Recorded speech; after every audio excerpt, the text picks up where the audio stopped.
All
right. Good morning, everyone. Hi. Good morning, Prashas. Good morning, Sarvesh. Hi, Krishna. Hi, Sayam. Good morning.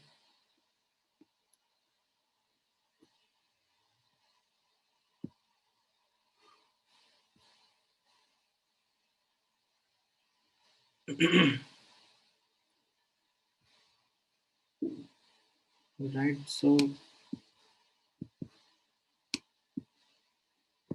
Last class में हम लोगों ने कहाँ तक discuss कर लिया था?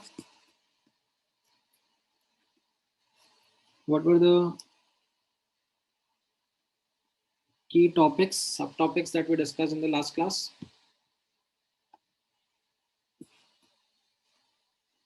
हम लोगों ने एंट्रोपी का कैलकुलेशन देखा था. We understood the example of ice and water, and then उसके बाद में I think मैंने आपको आइडियल गैसेस के लिए एंट्रोपी कैलकुलेशन समझाया था. Right, we spoke about calculations of change in entropy of gas and its surroundings. ठीक है, सिस्टम सराउंडिंग दोनों का कैलकुलेशन हमने ऑब्जर्व किया था. एंड हम लोगों ने डिफरेंट प्रोसेसेस का डिस्कशन किया था. Isochoric, isobaric, isothermal and adiabatic. Adiabatic का डिस्कशन थोड़ा स्पेशल था because it required you to remember the fact that between two states there can be only either adiabatic reversible or adiabatic irreversible change. Correct.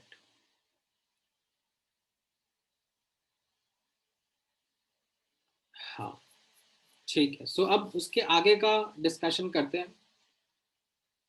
सो जिस तरीके से हम लोग first law में move करे थे, ठीक है, हम लोगों ने फर्स्ट लॉ भी इसी तरीके से पढ़ा था. हम लोगों ने सबसे पहले फर्स्ट लॉ क्या होता है वो समझा था, और उसके बाद फर्स्ट लॉ को अप्लाई करा था on different different systems and processes. उसी तरीके से सेकेंड लॉ क्या होता है वो हमने डिस्कस कर लिया है, एंड अब हम उसके एप्लीकेशंस देख रहे हैं on different different systems and processes. Right, so last class में हम लोगों ने ideal gas as a system notice किया था, और उसमें हम लोगों ने डिफरेंट प्रोसेसेस पे सेकेंड लॉ की कैलकुलेशंस करी थी. आज हम लोग सेकेंड लॉ को अप्लाई करेंगे on the other systems, starting with solids and liquids. And solids and liquids में we are heating or cooling these solids and liquids in an isobaric manner. Right, so simple visualization है. You have a liquid say present in a vessel, open air conditions है, constant pressure है, और अब मैं इसको heat up कर रहा हूँ. Now I can do the heating in two ways. I can do it in reversible way or irreversible way. Right, what is the reversible way? That I am going from T1 to T2 with small changes at a time. ठीक है, यहाँ पे मैंने jacket लगा दिया, thermal jacket, और उस jacket को फिर मैं T1 से T2 टेम्परेचर हीट अप कर रहा हूँ. Small small changes. या फिर इरिवर्सिबल तरीका क्या हो गया, मैंने ये वेसल लिया, और इसको एक वास्ट वाटर बाथ में प्लेस कर दिया at T2 temperature, that would be my irreversible way of changing. ठीक है, नाउ अब इनमें सेकेंड लॉ की कैलकुलेशंस कैसे रहेंगी वो आप ऑब्जर्व करना एक एक करके। So we start off with the basic formula of ds. ds was dq reversible upon t। ठीक है, एंड व्हाट वाज dq? यहाँ पर हम लोग जब आइसोबेरिक हीटिंग कर रहे हैं सॉलिड की या लिक्विड की, तो उसका dq हम लोग कैसे लिख सकते हैं? It will be simply msp dt, right. यहाँ पर as you can see this is isobaric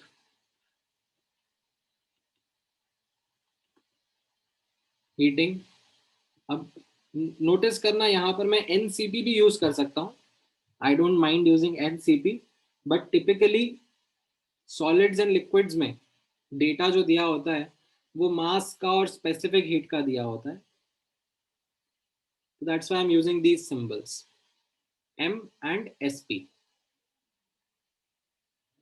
right. And 1/T dt रहेगा, उसका इंटीग्रल कर लेंगे हम लोग तो क्या आ जाएगा? MSP ln T2 by T1। ठीक है, अच्छा, what about delta S surrounding? Now you remember that in case of reversible processes delta S surrounding is equal to minus delta S system. So as a consequence यहाँ पे आ जाएगा ये minus MSP ln T2 by T1, right? हाँ, delta S universe would be equal to 0। हाँ, यहाँ पे temperature change करने के साथ साथ एंट्रोपी चेंज हो रहा है। अब इरिवर्सिबल प्रोसेसेस में आप नोटिस करना, इरिवर्सिबल प्रोसेसेस में how do I write delta S system? हाँ, यहाँ पर मैंने ये अजम्पशन लिया है अमान that the SP is independent of temperature. अगर मान लो ये एसपी भी टेम्परेचर का फंक्शन होता तो फिर आप उसको इंटीग्रल में इन्वॉल्व करते और फिर accordingly you will have to do the integration. यहाँ पे मैंने अजम्पशन ले लिया दैट एसपी इज कांस्टेंट। ठीक है, अज्यूमिंग एसपी इज कांस्टेंट। ठीक है, मैंने उसको इंटीग्रल के बाहर निकाल लिया। Until and unless data question में दिया हो तब तक आप कांस्टेंट ही मानोगे। नाउ हाँ, इरिवर्सिबल चेंज में like we are going from T1 to T2। ठीक है, and what we are saying is that the formula is integral dq reversible upon t, but because entropy is a state function, we are going from the same initial state to the same final state. So yes, we can use the same value of change in entropy of the system, that is MSP ln T2 by T1। now यहाँ पे अब आप notice करना that delta S surrounding, इसको हम लोग कैसे calculate करेंगे? Delta S surrounding will be in case of irreversible processes it will be minus Q system upon T surrounding. ठीक है, ये हम लोगों ने लास्ट क्लास में रिलेशनशिप निकाले हुए थे, एंड यहाँ पर क्यू सिस्टम हो जाएगा minus MSP delta T upon T surrounding. ठीक है, ये डेल्टा टी किसका? ये डेल्टा टी सिस्टम का है, एंड डिनोमिनेटर में जो टेम्परेचर है वो सराउंडिंग का है। ठीक है, तो ये समझ में आया आपको सॉलिड्स एंड लिक्विड्स में कैसा रहेगा एंट्रोपी चेंज? सिंपल ही है, ज़्यादा कुछ है नहीं डिफिकल्ट, सिंपल बेसिक फॉर्मूला से अपने को एंट्रोपी चेंज का कैलकुलेशन समझना है। अच्छा, अब नोटिस करना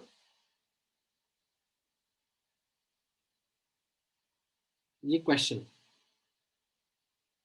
ठीक है, सो ये क्वेश्चन है आपके सामने that there are two identical piece of metal एक का टेम्परेचर टी एच है, एक का टेम्परेचर टी सी है, एक हॉट पीस है, एक कोल्ड पीस है, एंड इनको हमने कॉन्टैक्ट में रखा हुआ है and they are isolated from the surroundings. And I am asking you the following questions. First, what will be final temperature? Second, I am asking you the question that what will be the change in entropy of the system. Okay, what is the system? System is both the blocks here. So what will be the value of delta S? ठीक है, इन blocks का मास m है और heat capacity sp है.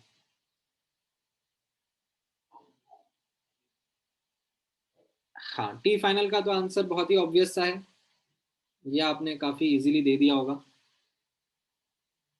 Correct, heat lost is equal to heat gain.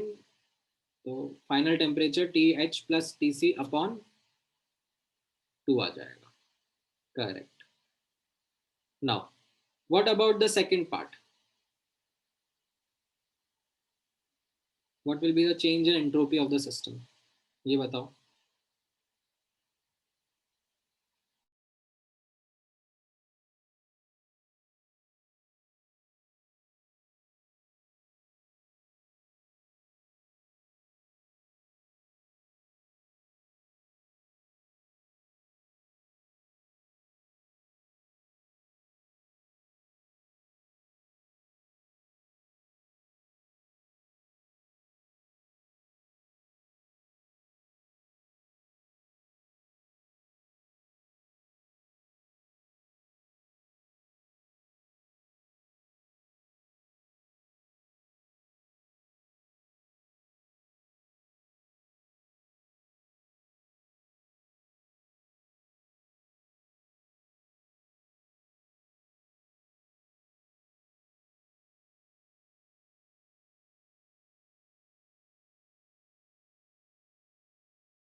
Alright, क्या क्या answer आ रहे हैं?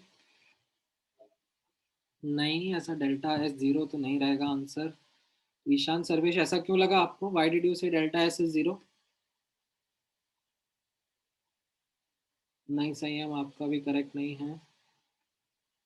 हाँ, अमान आपका करेक्ट है.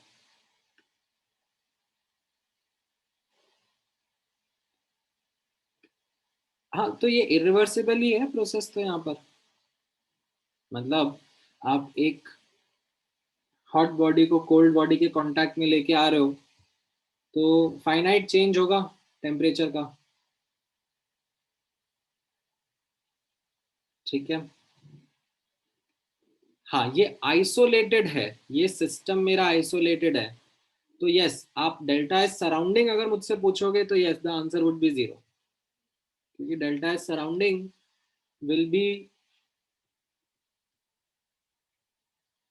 Minus Q system upon T surrounding.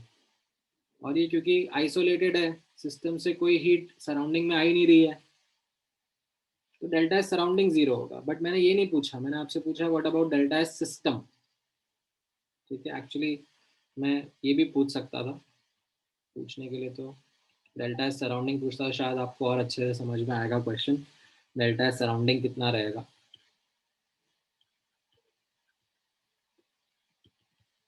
Surrounding will B 0। But system का मुझे आंसर करो, सिस्टम का क्या रहेगा? ठीक है, सिस्टम में मैं थोड़ी सी हेल्प कर देता हूँ आपको।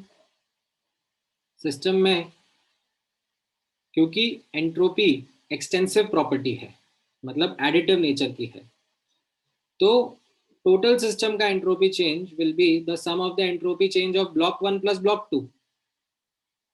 तो आप दोनों ब्लॉक का अलग अलग निकाल के भी एडअप कर सकते हो and you will get the correct answer. तो ये हिंट के बाद में आप करो कोशिश, आप देखो एक इंडिविजुअल ब्लॉक के साथ में क्या हो रहा है, where it was and where it is finally, and then try to get the answer.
हाँ करेक्ट, सही है। सो आप बस यही देखो ना, अपन क्या कर रहे हैं यहाँ पे, जो मेरा सॉलिड है वो हीट अप हो रहा है, block 1, in fact block 1 cool down हो रहा है और ब्लॉक 2 हीट अप हो रहा है। तो उनका सिंपल फॉर्मूला अप्लाई करना है, M S P ln T two by T one, M S P ln T two by T one, right. T two दोनों का टी फाइनल है और टी वन दोनों का, एक का टी एच था एक का टी सी था। तो M S P ln T final का square upon T C T H हो गया, एंड टी फाइनल कितना था, T C plus T H का स्क्वायर बाई 2। हाँ, तो यहाँ पे इनफैक्ट अमान और संयम आप दोनों ने ये केयरलेस मिस्टेक कर दी, यहाँ पे 4 आएगा, 2 नहीं आएगा।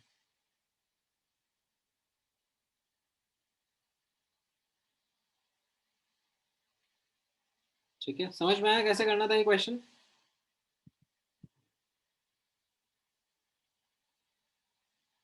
नहीं, मैंने दिया ना यहाँ ऊपर क्वेश्चन में, लाइक सेम मास एम और सेम एस पी, ये लिखा मैंने इसीलिए, that's why I rooted in the question.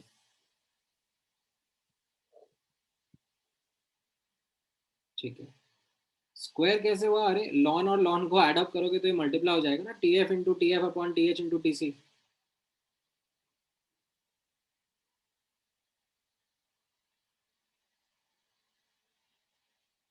ठीक है,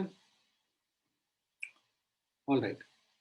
नेक्स्ट आप ऑब्जर्व करना, second law calculations for phase transformations. Now although the thing is that ये जो फेज ट्रांसफॉर्मेशंस थे, ठीक है, ये हम लोगों ने वैसे तो लास्ट क्लास में ऑब्जर्व कर लिए थे, राइट। लास्ट क्लास में हम लोगों ने कैसे डिस्कस करा था, यहाँ पे आप नोटिस करना। लास्ट क्लास में जब हम लोग सेकेंड लॉ की कैलकुलेशंस कर रहे थे, तो हम लोगों ने वाटर आइस का डिस्कशन किया था, राइट। एंड उसमें मैंने ये पूरा डिराइव करके दिया था आपको, दैट लेट्स से हम लोग एक फ्यूजन का एग्जांपल देख रहे थे, like we were talking about solid water, that is ice, and liquid के बीच का फेज ट्रांसफॉर्मेशन। एंड उसमें मैंने आपको ये पूरा डेरिवेशन करके दिया था, that delta S system will be delta HF upon T system, and delta H surrounding will be minus delta HF upon T surrounding. ठीक है, and based on that हम लोगों ने हमारी कैलकुलेशंस देखी थी डेल्टा एस यूनिवर्स की कैसी आती है. It will be delta S system plus delta S surrounding. Delta H F will be common and 1 upon T system minus 1 upon T surrounding रहेगा, राइट. एंड ये कैलकुलेशंस जो थी हमारी कैसा था, सिस्टम का मेल्टिंग पॉइंट पर था. अगर फ्यूजन के बारे में बात कर रहे हैं तो सराउंडिंग भी अगर मेल्टिंग पॉइंट पे ही रहेगा टेम्परेचर पे तो फिर तो इक्विलिब्रियम की कंडीशन रहेगी, right. Otherwise depending upon surrounding का टेम्परेचर कैसा था, हम लोग ये डेल्टा एस के साइन के ऊपर कमेंट करते थे. And we used to then talk about the spontaneous and the non spontaneous direction of the process, like ice water में जाएगा या फिर वाटर आइस में आएगा, राइट. तो यही चीज अगर मैं एक्स्ट्रापोलेट करूंगा ऑन अदर फेज ट्रांसफॉर्मेशंस तो it will be on the same lines only, right. You will have vaporisation और sublimation and exactly same lines पे पूरा डेरिवेशन रहेगा. ठीक है, मैं वापस से वो पूरा डेरिवेशन यहाँ करा नहीं रहा हूँ, वो हम लोगों ने लास्ट क्लास में देख ही लिया था. आपको चाहिए तो वापस से आप स्टेप्स को रेफर करना कि किस तरीके से we arrived at these results of delta S system and delta S surrounding for phase transformations, right. You remember the fact that these phase transformations occur at constant p comma t conditions. ठीक है, all right. Given these two, ठीक है, given this second law calculations for heating and cooling of solids and liquids and phase change का calculations of second law, अब एक set of questions आप लोग करोगे. ठीक है, थोड़े ट्रिकी हैं. Let me remove the answers and then we will discuss. ठीक है, अच्छा क्वेश्चंस है, फंडामेंटल क्वेश्चंस है. आपका पूरा अभी तक जितना अपन ने देखा है उसका रिकैप हो जाएगा. ठीक है, तो ट्राई करो, चारों क्वेश्चंस का आंसर निकालो. पैराग्राफ टाइप क्वेश्चन हो गया एक तरीके से. यूनिट्स का ध्यान रखना. Let's see.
नहीं, पूरा आइस मेल्ट हो जाएगा कृष्णा.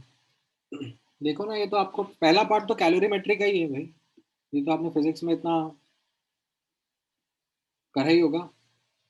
हाँ मान, आपका फर्स्ट का करेक्ट है आंसर। ठीक है, एंड इसमें डेटा देखो ऐसा नहीं है कि बहुत अच्छा है, इसमें you can use calculator, I don't mind इसमें, क्योंकि बहुत ही गंदा सा लॉन का कैलकुलेशंस वगैरह रहेगा, तो आप यूज कर सकते हो। हाँ सही है, फर्स्ट का आंसर करेक्ट है, फर्स्ट का आंसर बी ऑप्शन आना चाहिए, बाकी लोगों का भी आना चाहिए। काफी सिंपल है। बाकी का करो फटाफट।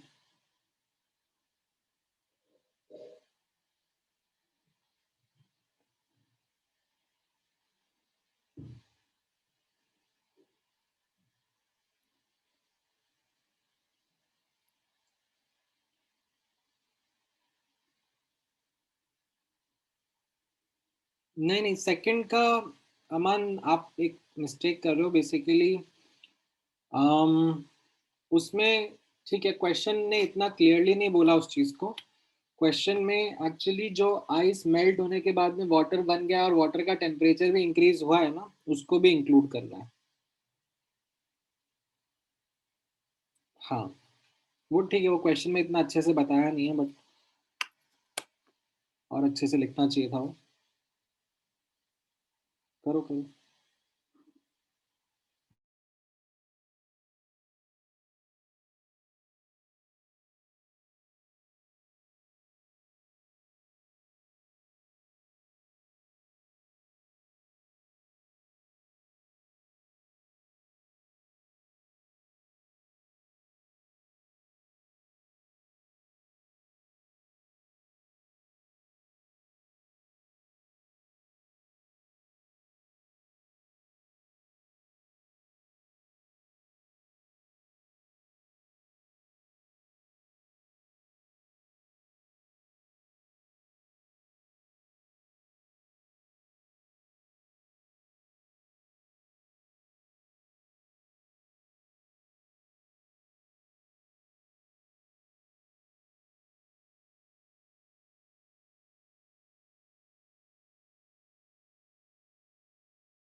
हाँ संयम, नहीं आपने पहले सेकंड का करेक्ट आंसर दिया था।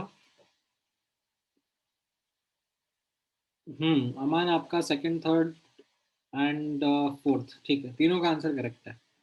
गुड।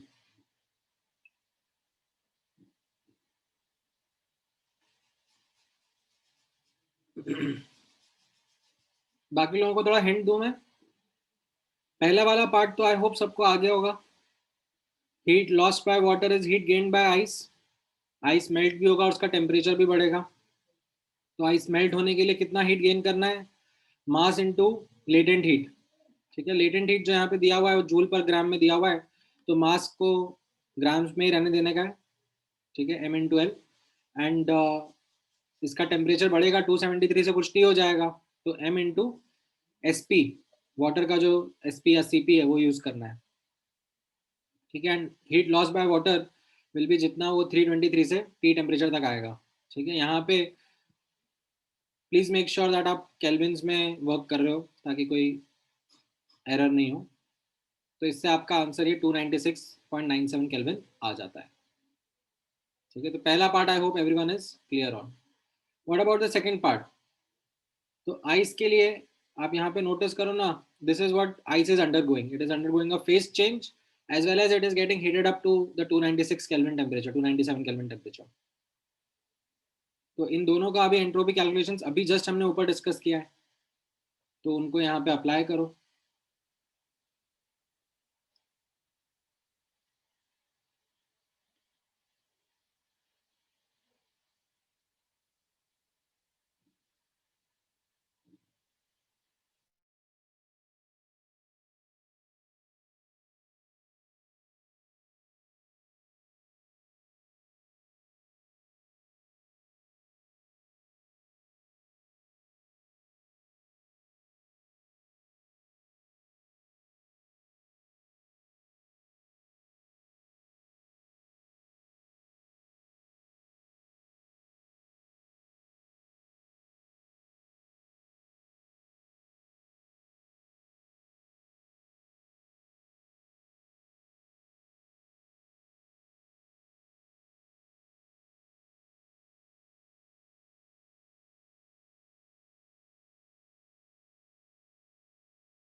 नहीं, क्वेश्चन तो मैंने मतलब ये था ना, delta S water, delta S ice, यही सब निकालना ना.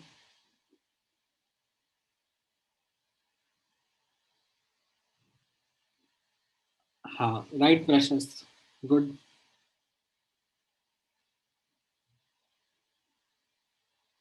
हाँ हाँ, बुकलेट का ही क्वेश्चन है. Of course.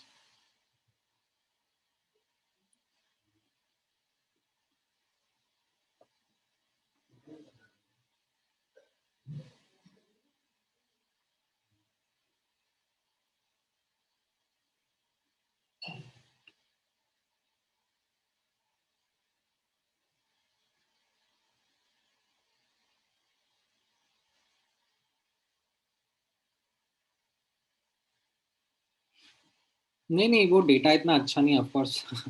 मैंने इसीलिए बोला कि आप यहाँ पर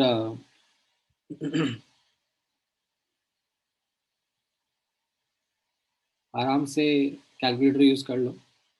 एग्जाम में आएगा डेफिनेटली, अच्छा डेटा दिया जाएगा.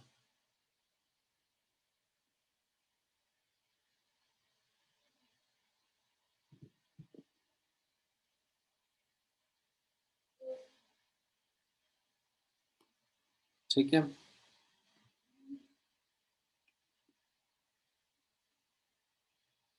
वाटर के लिए क्या हो रहा है, water is going from 323 kelvin to 297 kelvin. तो just simply you put the formula MSP ln T final by T initial, and ये आपका आंसर आ जाएगा. ये नेगेटिव में आएगा, ये ऊपर वाला पॉजिटिव में आया था. एंड जैसा मैंने आपको बताया, entropy is an additive property. तो delta S system plus delta S surrounding, sorry delta S ice plus delta S water करोगे तो आपका डेल्टा एस सिस्टम आ जाएगा. ठीक है. What about delta S surrounding, यहाँ पर भी delta S surrounding will be zero. Why? Because the system was isolated. Like ये आइस वाटर का सिस्टम है, ये आइसोलेटेड है. ठीक है. So delta S surrounding would be zero.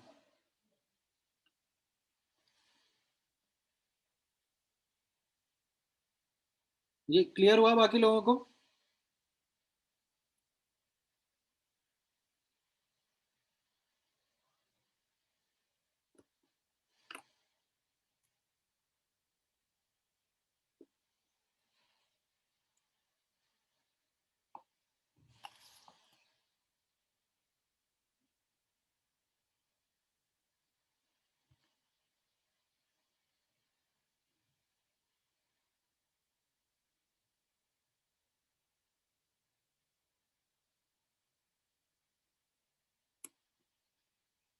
ठीक है.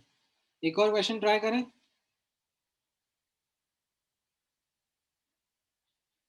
ऑलराइट, ये वाला क्वेश्चन ट्राई करो.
ऑलराइट, सो क्वेश्चन पढ़ के काफी बच्चों को चक्कर भी आया होगा, ठीक है, तो it is intentionally kept that way. Are you thoroughly zoned out ये पढ़ाते क्या है और पूछते क्या है?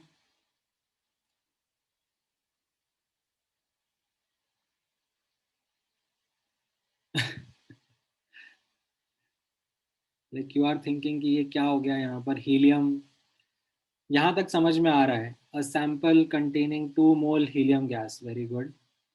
ओरिजिनली एट 298.15 केल्विन 1 बार, यहाँ तक का भी सब ठीक है. Is cool to the normal boiling temperature of 4 kelvin.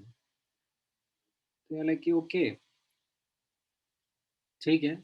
Condensed to a liquid and then cooled further to 2 Kelvin, where it goes in another phase transition of second liquid form called liquid helium 2. And you are like कि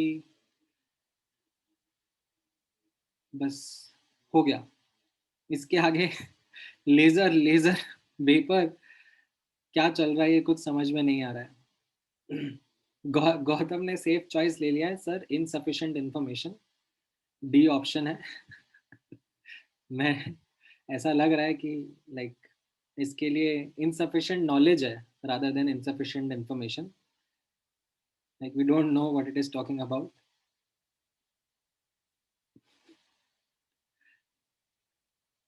हाँ, ईशान ने correct like decision लिया. 2 line करने के बाद please skip the question. Next. अच्छा, अली ने और संयम ने क्वेश्चन अटेम्प्ट भी करा है, क्या बात है, उनका आंसर भी आ रहा है, really nice.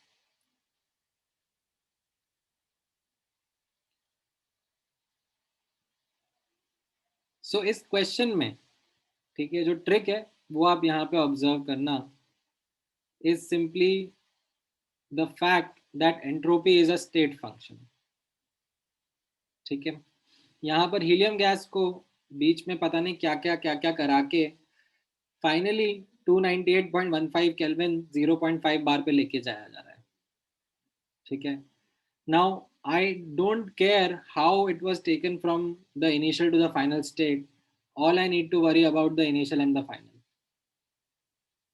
and get the change in entropy. That should be equal to the change which would have happened even if I went through this weird way of liquefying it, then further liquefying it, and then getting it done. So, this is a trick question which thoroughly confuses a lot of students when they get into the details of it. But अगर एक ऊपर ऊपर से आप observation देखोगे तो ये answer बहुत सिंपल है.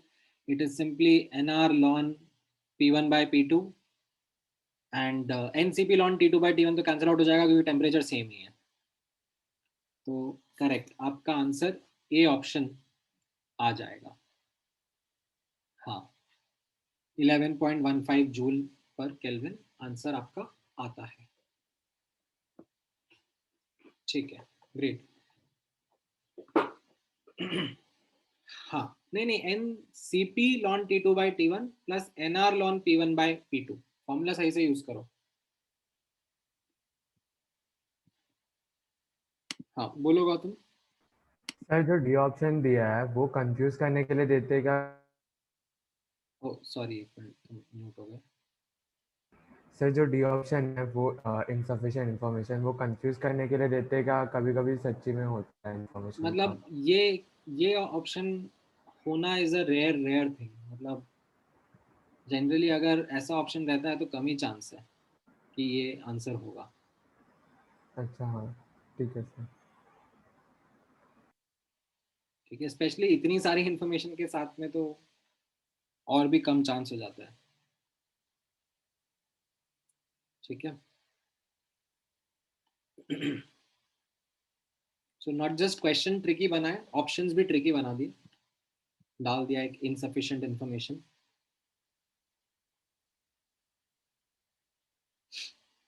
ठीक है, समझ में आया ये क्वेश्चन कैसे करना था. This was the key aspect, realizing the fact that entropy is a state function. All right, now आप लोगों ने सेकेंड लॉ का एप्लीकेशन देख लिया है on solids and liquids, and you have also seen the application on phase changes. Let's now look at second law calculations on chemical reactions. Okay. So this is also quite important for us, that second law calculations हम लोग chemical reactions पे observe करेंगे. Now notice करना, जब मैं second law की calculations का discussion करूँगा, automatically we will be assuming that we are under constant T comma T conditions unless otherwise specified. हमारे सिलेबस में सेकेंड लॉ का application on chemical reactions is under these conditions only. Now I hope you remember what these conditions meant. हमारा reactants let's say initially room temperature pressure conditions पे हैं, and finally products भी room temperature pressure conditions पे हैं. तो जो भी changes हुए, like delta S system, delta S surrounding, all of this will be calculated as per our application of second law on chemical reactions. ठीक है. अब notice करना that before we start getting into the calculations, before we start getting into the numericals, हम लोग एक नया thermodynamic property introduce करेंगे called as Gibbs free energy. Now that thermodynamic property which we are going to introduce is again from the point of view of convenience. What convenience, how convenience, ये सब चीजें आप लोगों को अभी, जैसे मैंने आपको पहले ही बताया था, आप बिना टॉपिक पढ़े अप्रिशिएट नहीं कर पाते हो. जब आप टॉपिक पढ़ लेते हो, चीजें डेप्थ में समझ लेते हो, then you are able to appreciate कि अच्छा why this thermodynamic property was designed and defined and what purpose it serves.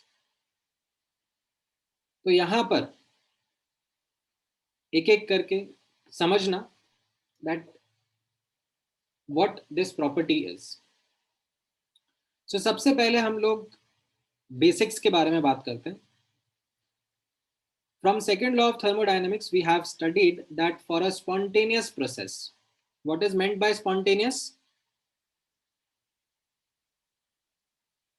That the process happens by itself. So for a spontaneous process, delta S universe is greater than 0. This is the general condition. Delta S system plus delta S surrounding is greater than 0. Now delta S surrounding can be written as minus Q system upon T surrounding. And अगर मेरा reaction constant temperature conditions, constant pressure conditions पे है, तो आप notice करोगे कि ये जो Q है कांस्टेंट प्रेशर कंडीशंस पे, Q को मैं डेल्टा H से रिप्लेस कर सकता हूँ. एंड कांस्टेंट टेम्परेचर कंडीशंस मतलब क्या है? Temperature system is equal to temperature surroundings. इसको मैं T सिस्टम से रिप्लेस कर सकता हूँ. ठीक है. लाइक जैसे मैंने आपको बोला था कि CH4 प्लस O2 का कोई रिएक्शन हो रहा है, लाइक कंबशन ऑफ मीथेन, तो ये initially room temperature pressure conditions पे हैं, and then finally products are also at the room temperature pressure conditions only. तो यहाँ पर if I substitute these over here, तो I get delta S system minus Q को मैं किससे replace कर रहा हूँ? डेल्टा H से. Q under constant pressure is delta H, delta H system से, and T is the temperature at which we are doing our observations. तो ये मेरा कंडीशन ऑफ स्पॉन्टेनिटी बन गया, delta S system minus delta H system upon T greater than 0.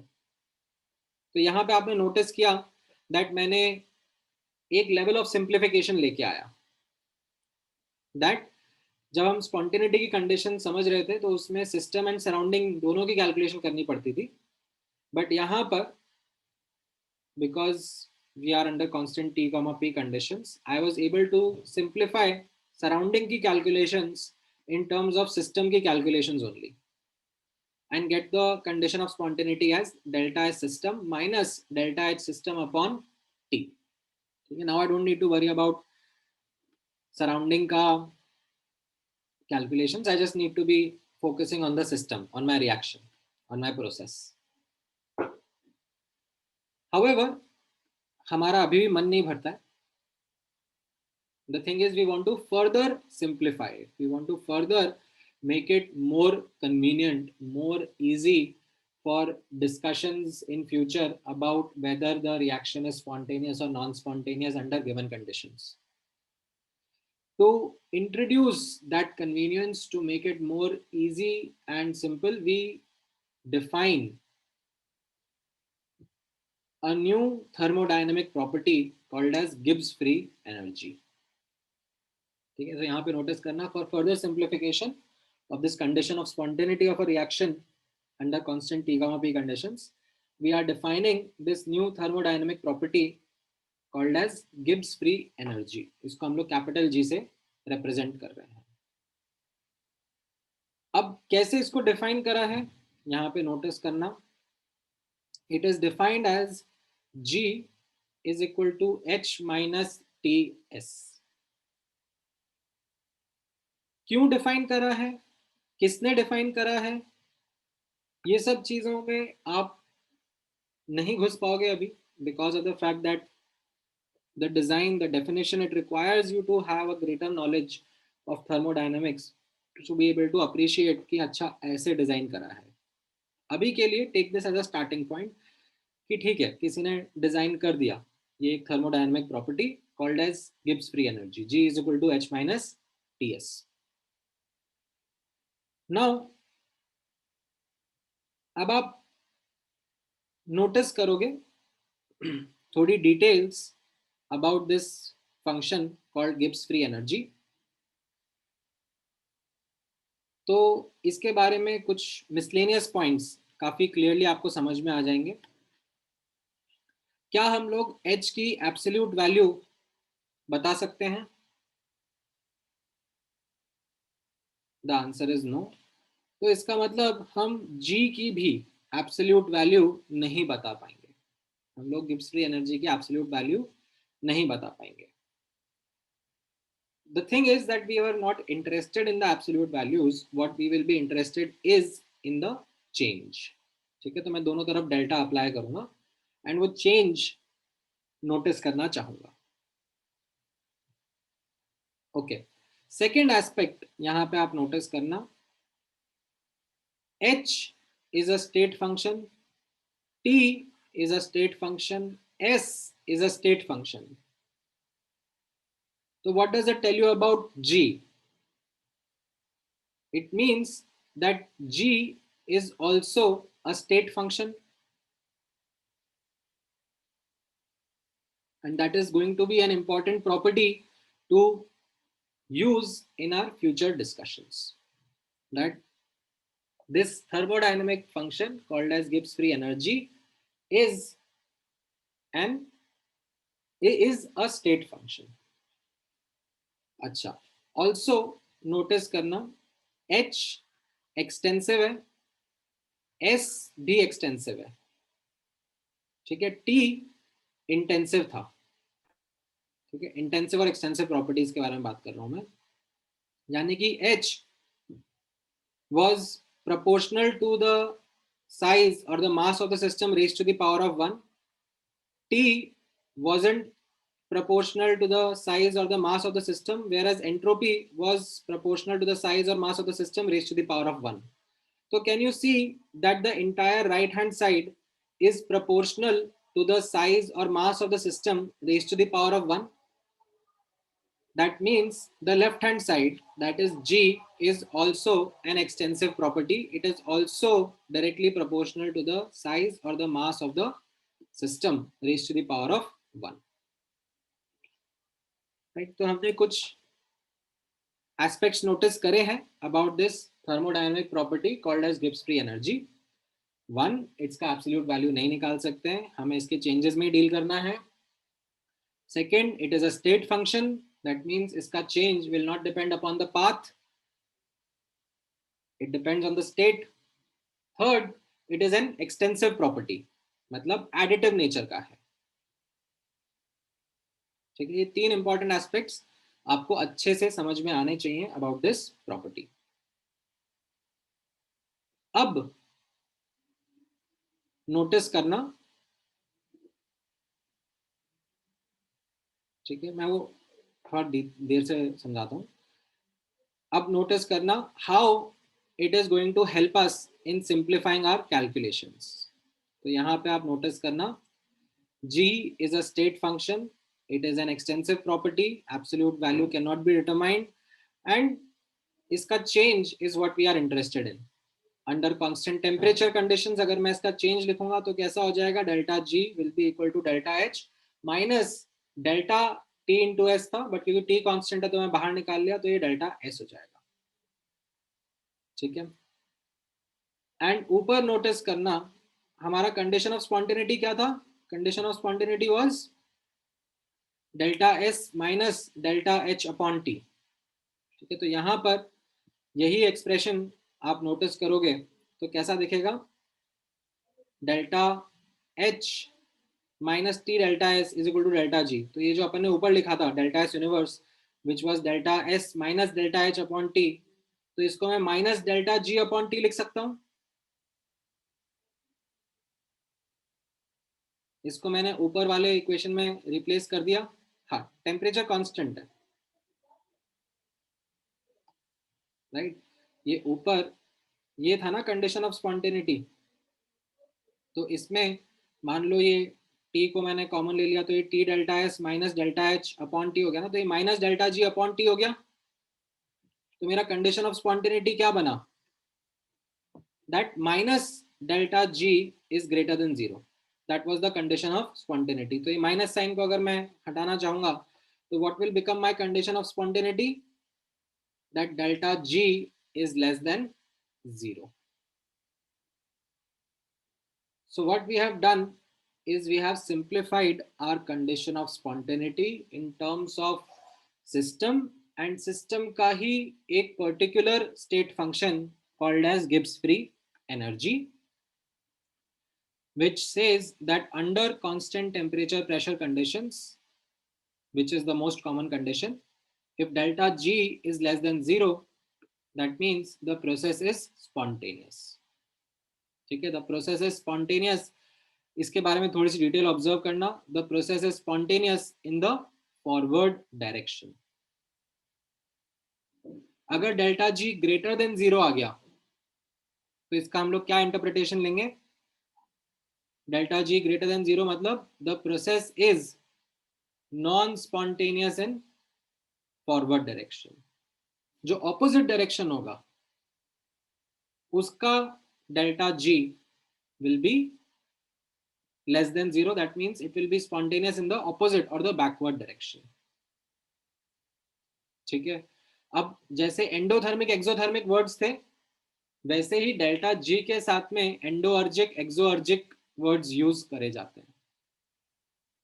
ठीक है, delta G less than zero means exoergic, delta G greater than zero मतलब process is एंडोअर्जिक.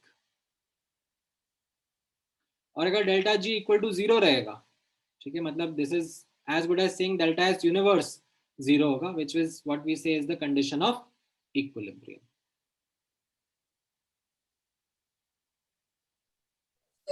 ठीक है. अब ध्यान से नोटिस करना कृष्णा, आपका ये जो डाउट है उसको ही वापस से मैं एलैबोरेट कर रहा हूं. That for all thermodynamic processes under any condition, ठीक है, for all thermodynamic processes under any condition, the condition of spontaneity is delta S universe greater than zero. However, for processes ठीक है, not just chemical reactions, for processes under constant T, P condition. ठीक है, this is something जहां पर हम simplification लेके आना चाहते हैं। क्यों? क्योंकि ये सबसे कॉमन सिचुएशन है जिसमें हम लोग प्रोसेसेस ऑब्जर्व करते हैं। ठीक है, सबसे कॉमन सिचुएशन है जिसमें हम लोग प्रोसेसेस ऑब्जर्व करते हैं, that for reactions under constant और processes under constant temperature pressure conditions, मैंने इस कंडीशन ऑफ स्पॉन्टेनिटी को सिंप्लीफाई करा है in terms of this new thermodynamic property called as Gibbs free energy.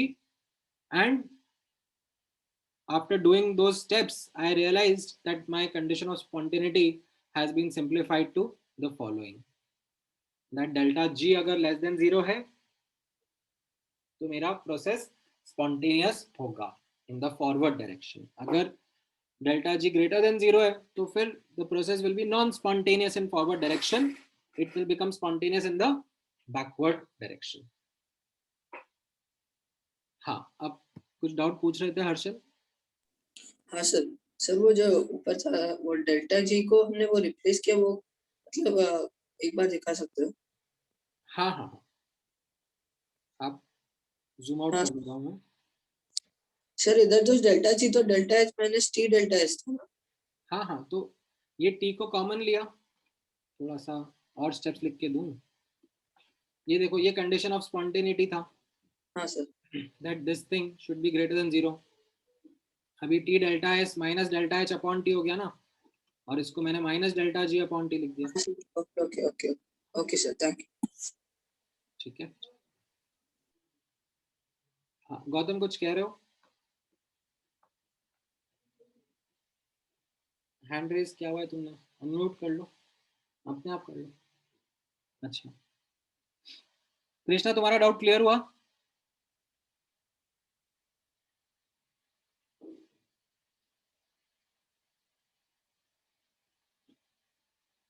ठीक है, अच्छा अब नोटिस करना एक और चीज, दैट ये जो गिब्स फ्री एनर्जी है, ठीक है, इसके बारे में थोड़ी सी डिटेल्स और समझ लो। ठीक है, in fact let me do this thing, let me not write it over here, let me just copy this thing and ये जो इसके पॉइंट्स हैं, ठीक है, ये एडिशनल पॉइंट्स हैं जो मैं बता रहा हूँ आपको।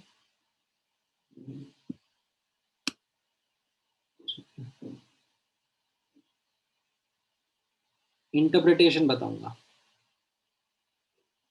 ठीक है, जरूरी नहीं है कि आप याद रखो, आप इतना बेसिक भी याद रख लो तो आपका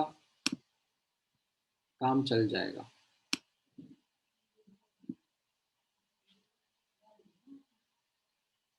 ठीक है,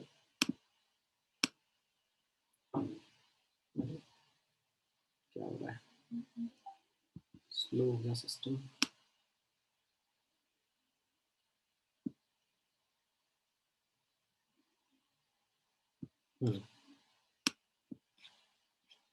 ठीक है, तो ये मैंने इस तरीके से डिजाइन करा था जी, एंड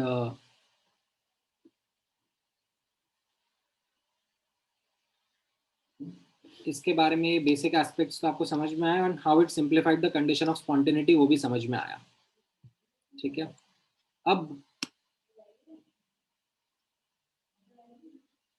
मैं थोड़ा सा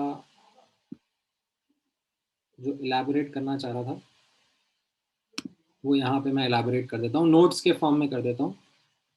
सो यहाँ पर नोट 1 ऑब्जर्व करना, which is about interpretation of G. ठीक है, this is something which is based on second law, and वो इंटरप्रिटेशन क्या है? ठीक है, समझ में आया तो अच्छी बात है, नहीं समझ में आया तो छोड़ देना।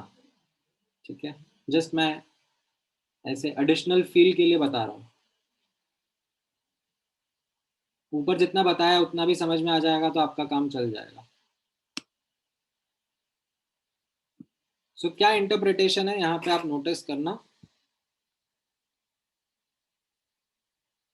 फिजिक्स में जब सेकेंड लॉ का डिस्कशन करते हैं तो सेकेंड लॉ का एक इंटरप्रिटेशन रहता है।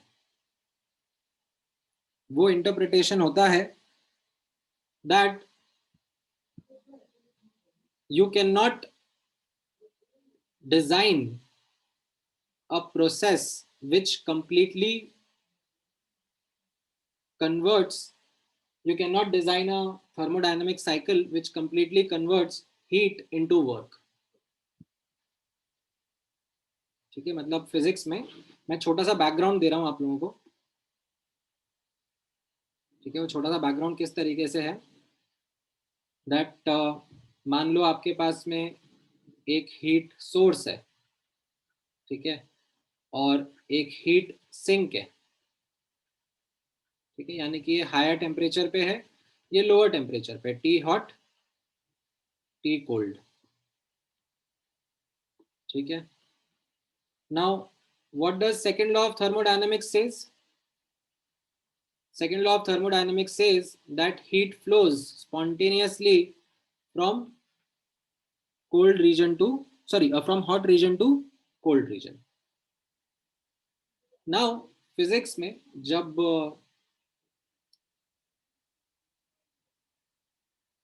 प्रोसेसेस डिजाइन करे जाते हैं तो उसमें ये एक एस्पेक्ट बताया जाता है that we can design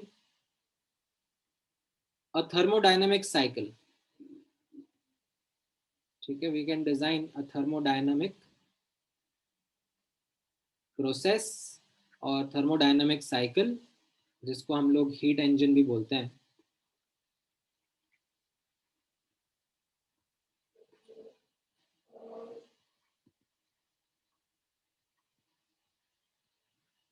and उसका काम क्या होता है? उसका काम होता है that it will use that heat and do some work out of it।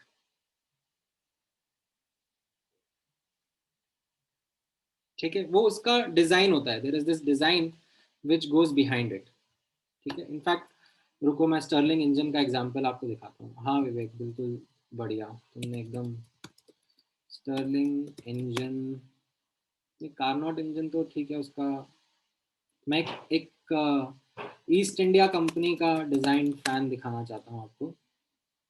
Stirling engine East India company fan, let's see if that video is there.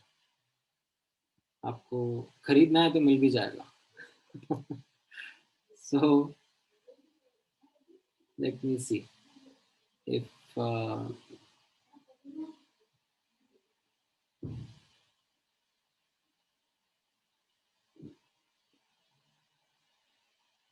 this works for you।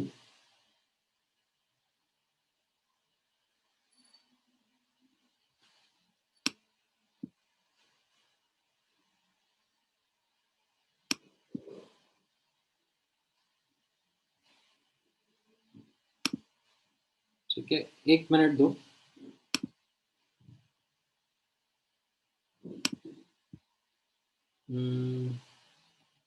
कहाँ गया Chrome?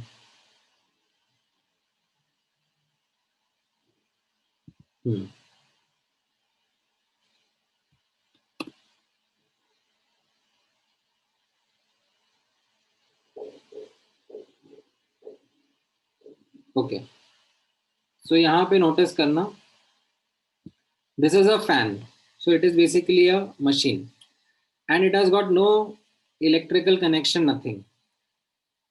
It is going to operate in the following manner। ये एक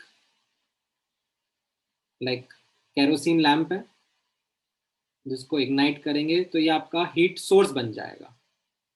ठीक है, तो ये आदमी इसको यहाँ पर जलाया, ठीक है, और इसको यहाँ पे प्लेस कर दिया, तो ये आपका हीट सोर्स बन गया। ठीक है, अब हीट सिंक क्या है? Heat sink is the ambient room, ठीक है, वो आपका हीट सिंक है, वो आपका लो टेम्परेचर पर है, ठीक है। Sink is the ambient atmosphere around it, ठीक है। अब नोटिस करना दैट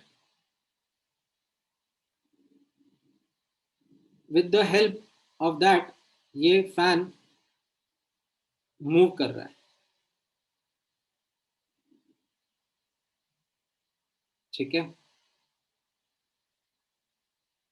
तो this would be an example of an engine,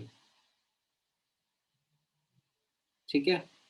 तो ऐसे ही मशीन्स, ऐसे ही डिवाइसेस का डिस्कशन, ऐसे ही डिवाइसेस का वर्किंग वाज बीइंग डन जब क्लासिकल थर्मोडायनामिक्स डेवलप करी जा रही थी, ठीक है।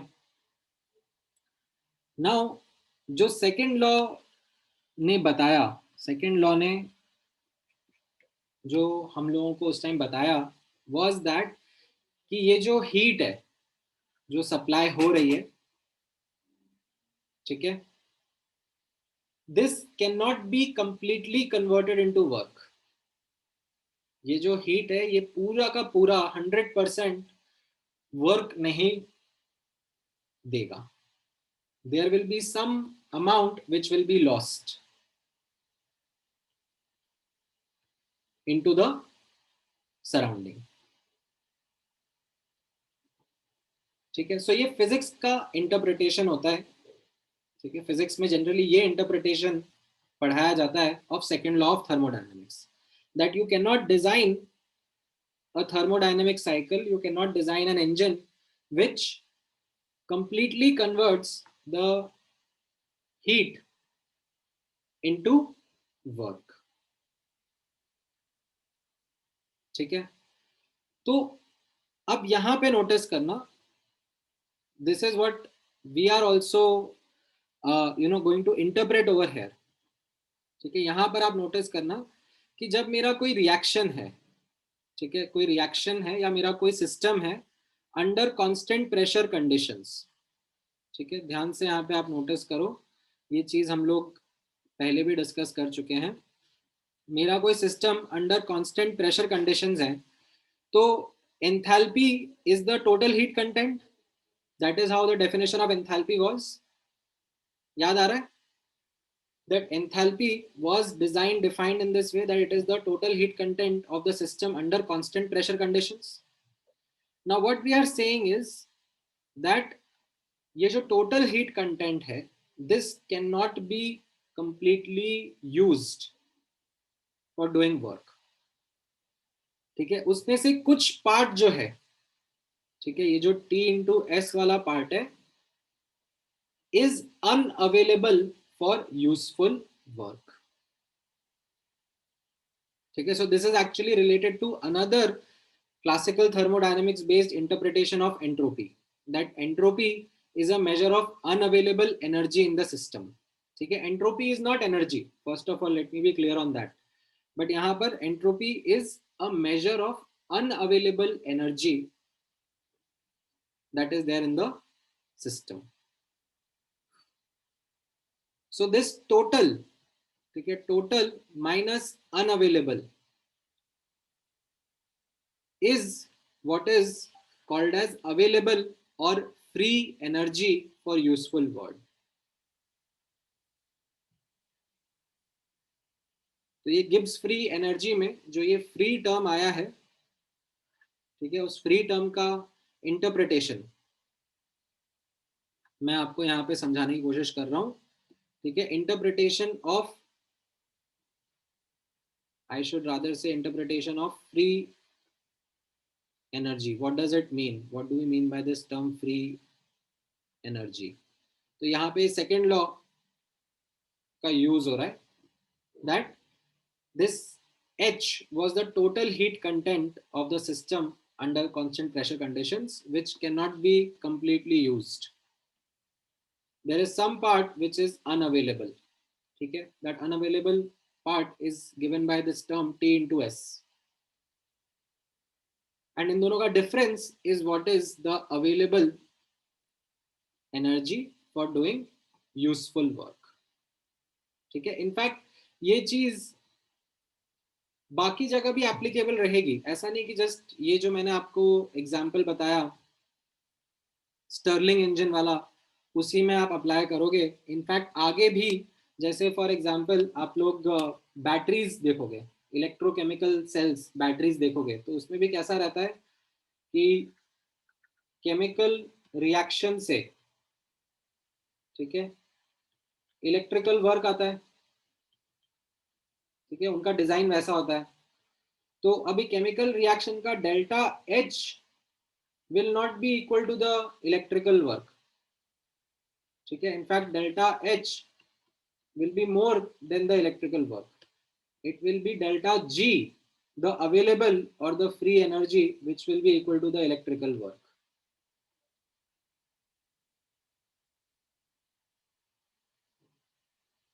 ठीक है, तो ये इंटरप्रिटेशन है गिब्स फ्री एनर्जी का, जो कि अगर आपको अच्छा लगता है, समझ में आता है, क्योंकि many times like students come up to me asking कि सर ये मतलब ठीक है आपने जो बताया वो ठीक था कि ऐसे किसी ने डिजाइन कर दिया और उससे ये कंडीशन ऑफ स्पॉन्टेनिटी भी सिंप्लीफाई हो गई, but can you elaborate a bit more on what exactly is Gibbs free energy.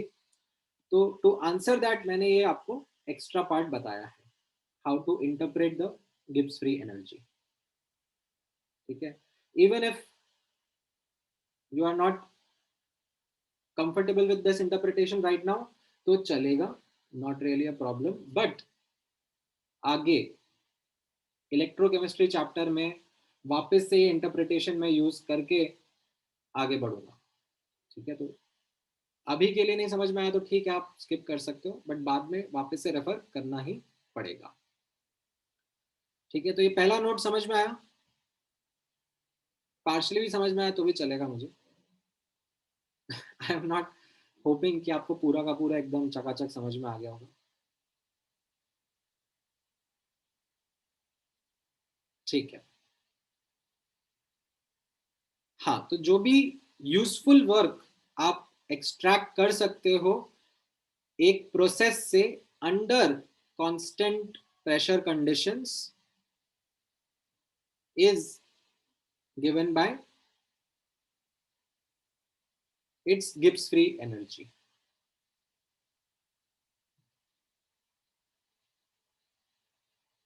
ठीक है,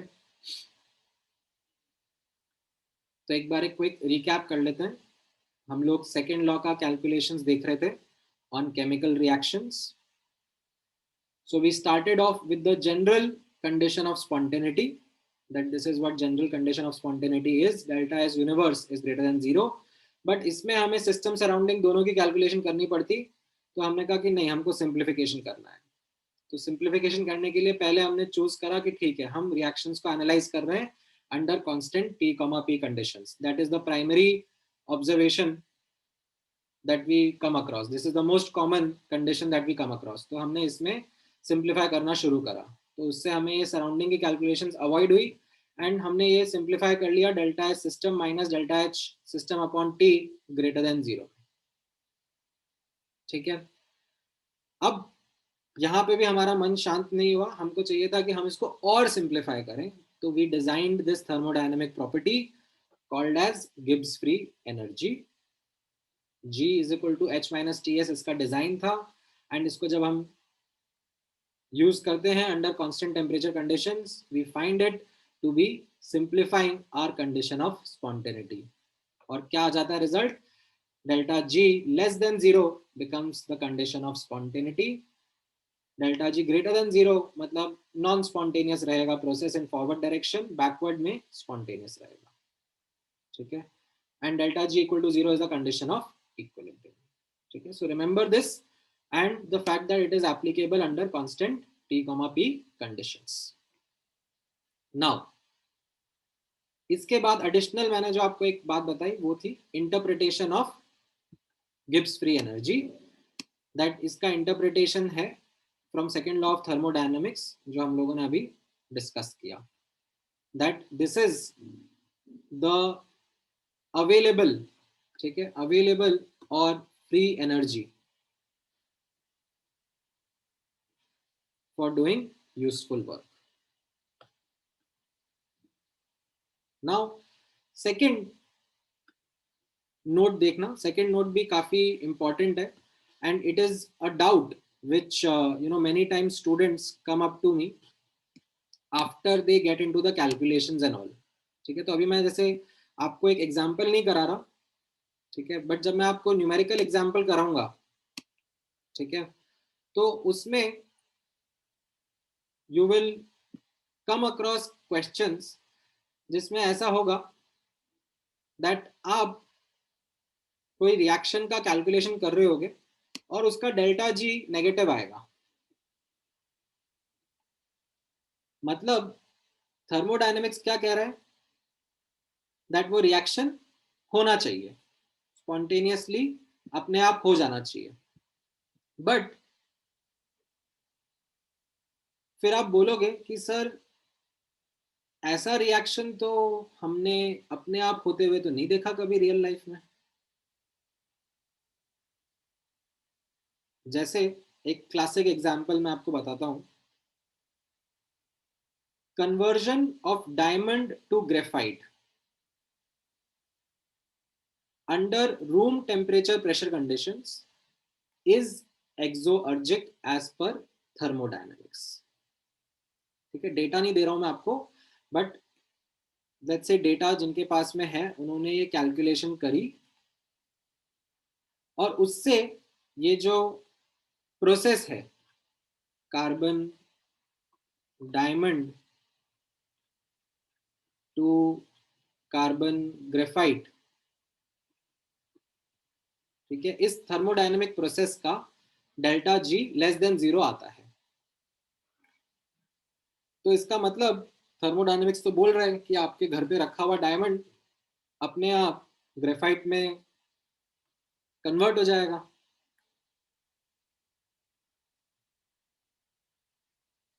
ठीक है, but then you will say कि सर ऐसा तो होता नहीं है, like we have never seen it happening. Diamond तो इनफैक्ट ऐसे ही मार्केट किया जाता है, हीरा है सदा के लिए, तो ये तो देखा ही नहीं हमने रियल लाइफ में, we have never seen this happening. Then is thermodynamics wrong? Because thermodynamics तो कह रहा है कि डायमंड ग्रेफाइट में कन्वर्ट हो जाएगा. So the answer is that thermodynamics isn't wrong. The process is thermodynamically feasible. But the reason why we do not see it happening in real life is the fact that it is extremely slow. It is so slow that human scale पर it is something which is impractical. Now thermodynamics के बारे में मैंने आपको starting में बताया था कि थर्मोडायनेमिक्स हमें time taken by a process के बारे में कोई इंफॉर्मेशन कभी नहीं देता है. That is a limitation of thermodynamics.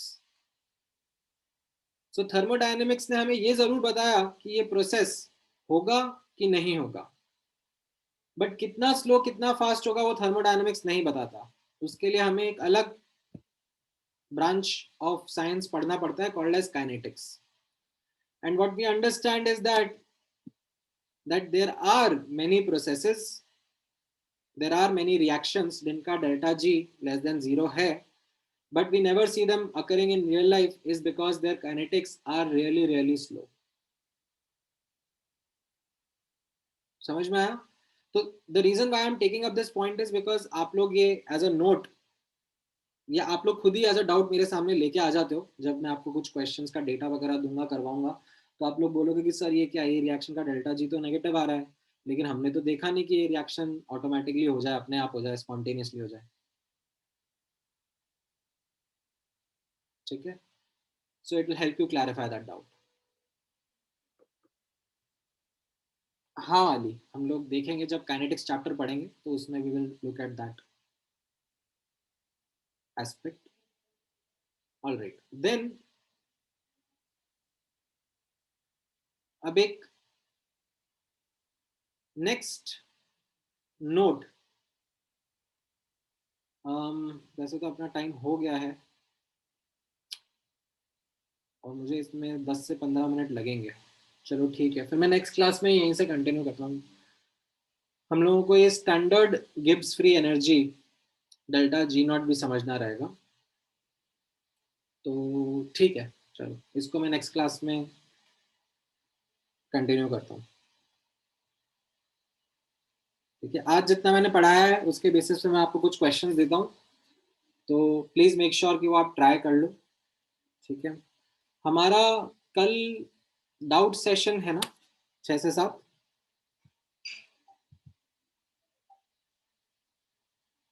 Do we have major doubts with अस?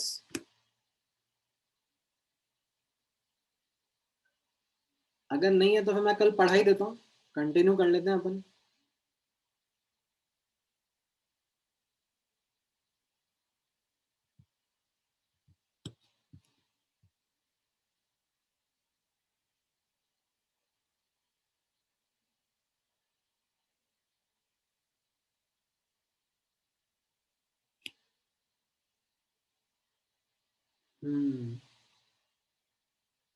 चलो ठीक है, फिर डाउट्स डिस्कस कर लेते हैं। डीपीपी भी बचा हुआ है एंड बुकलेट के भी बचे हुए हैं, तो ठीक है।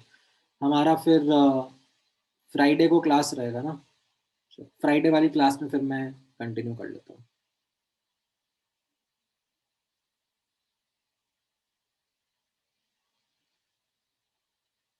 ठीक है, हाँ नहीं, कैलकुलेशंस वगैरह करा देते हैं। आज जो मैं पढ़ाऊंगा उसके क्वेश्चंस ट्राई कर लेना, वो अगर डाउट्स में रहेंगे तो उनको भी डिस्कस कर लेंगे। थोड़े से क्वेश्चंस दूंगा मैं, 10-12 क्वेश्चंस दूंगा based on what we have studied today, वो आप ट्राई कर लेना। ठीक है, हाँ, क्या कह रहे हो प्रशस्त? PTM on Sunday? यार मेरे शेड्यूल में तो नहीं है ऐसा कुछ, देखते हैं संडे आने पर पता पड़ेगा। आई आई मतलब आप लोगों को क्या क्या इन्फॉर्मेशन है, मतलब what is the intimation that is given to you?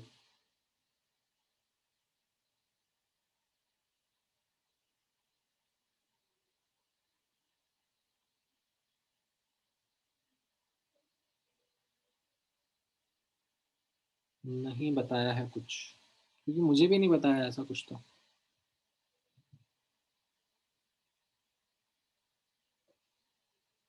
देखते हैं, चलो कुछ क्लैरिटी मिलेगी ड्यूरिंग द वीक तो फिर विल डिस्कस।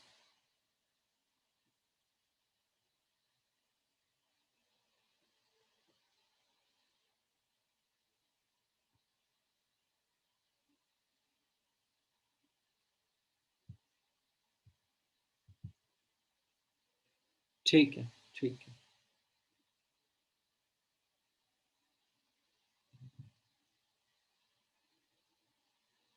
पार्ट टेस्ट का लेवल कैसा होगा? इतना चिंता क्यों करते हो यार तुम लोग लेवल वगैरह की? पढ़ाई पूरी रखो तुम। मेजर टेस्ट का लेवल कैसा था?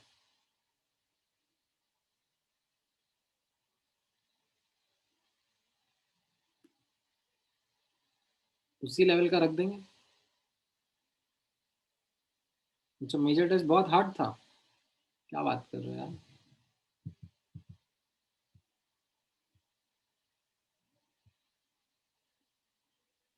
थोड़ा सिंपल रख देंगे चलो पार्ट टेस्ट को। ठीक है, एमटी से थोड़ा कम रख लेंगे। ऑल राइट,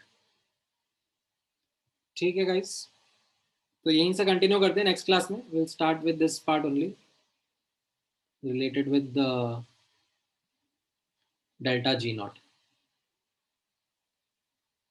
चलो, ऑल राइट, थैंक यू।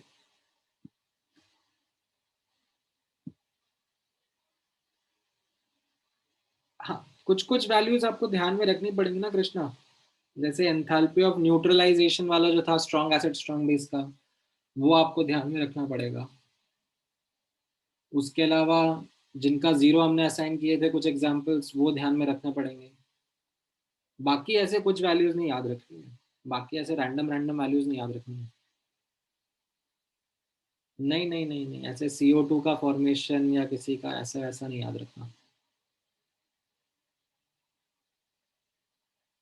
ठीक है, चलो, ऑल राइट, बाय बाय।